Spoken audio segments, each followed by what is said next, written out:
ગોલવાડ સુરત જતો વિદેશી દારૂ સચિન પોલીસે પકડ્યો। પ્રોહિબિશનનો ગણનાપાત્ર કેસ શોધી કાઢતી સુરત શહેર સચિન પોલીસ કમિશનર સાહેબ શ્રી તથા અન્ય અધિકારીઓની સૂચના અનુસાર પોલીસ સ્ટેશન વિસ્તારમાં કાયદો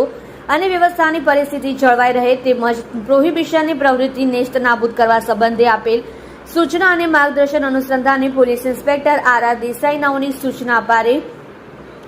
સર્વેલન્સ સ્ટાફના પોલીસ સબ ઇન્સ્પેક્ટર એનડી ડામોરના માર્ગદર્શન હેઠળ સર્વેલન્સ સ્ટાફના કર્મચારીઓ સાથે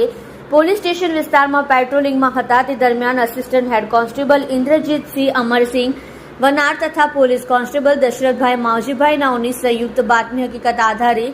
વિદેશી દારૂ ઝડપી પાડ્યો। પ્રાપ્ત થતી માહિતી અનુસાર સચિન તુલસી હોટેલની સામે જાહેર રોડ ઉપરથી એક સિલ્વર કલરની ઝેન ઓસિલો 4 વ્હીલ કારમાં વિદેશી દારૂની અલગ અલગ બ્રાન્ડની નાની મોટી કાચની કુલ્લી બોટલ નંગ 277 પાઉચ નંગ 3 દારૂ લીટર 59.80 જેની કિંમત રૂપિયા 38,115 મુદ્દાનો પ્રોહિબિશનનો મુદ્દામાલ તથા મોબાઈલ ફોન નંગ 3 કિંમત રૂપિયા 2,000 મળી કુલ્લે રૂપિયા 1,40,115 નો મુદ્દામાલ સાથે ઝડપી પાડ્યો। પકડાયેલા આરોપી નામે કનુભાઈ ચંપકભાઈ પંચાલ, વ્રજરત્ન એપાર્ટમેન્ટ, અંબાજી રોડ, મોટા મંદિર, ચૌટા બજાર, સુરત। દક્ષાબેન શૈલેષ મનહરભાઈ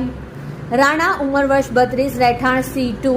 સાઈ એપાર્ટમેન્ટ, પગથિયા શેરી, ગોલવાડ, સુરત તથા વોન્ટેડ આરોપી દારૂનો માલ મોકલનાર ભૂપેનભાઈ રહેઠાણ દમણ તથા દારૂનો માલ મંગાવનાર નૈનાબેન રાણા રહેઠાણ નવાપુરા, ગોલવાડ, સુરત નાઓએ એકબીજાની મદદગારીથી હેરાફેરી કરી ગુનો કરેલ હોય તેઓના વિરુદ્ધમાં સચિન પોલીસ સ્ટેશન ખાતે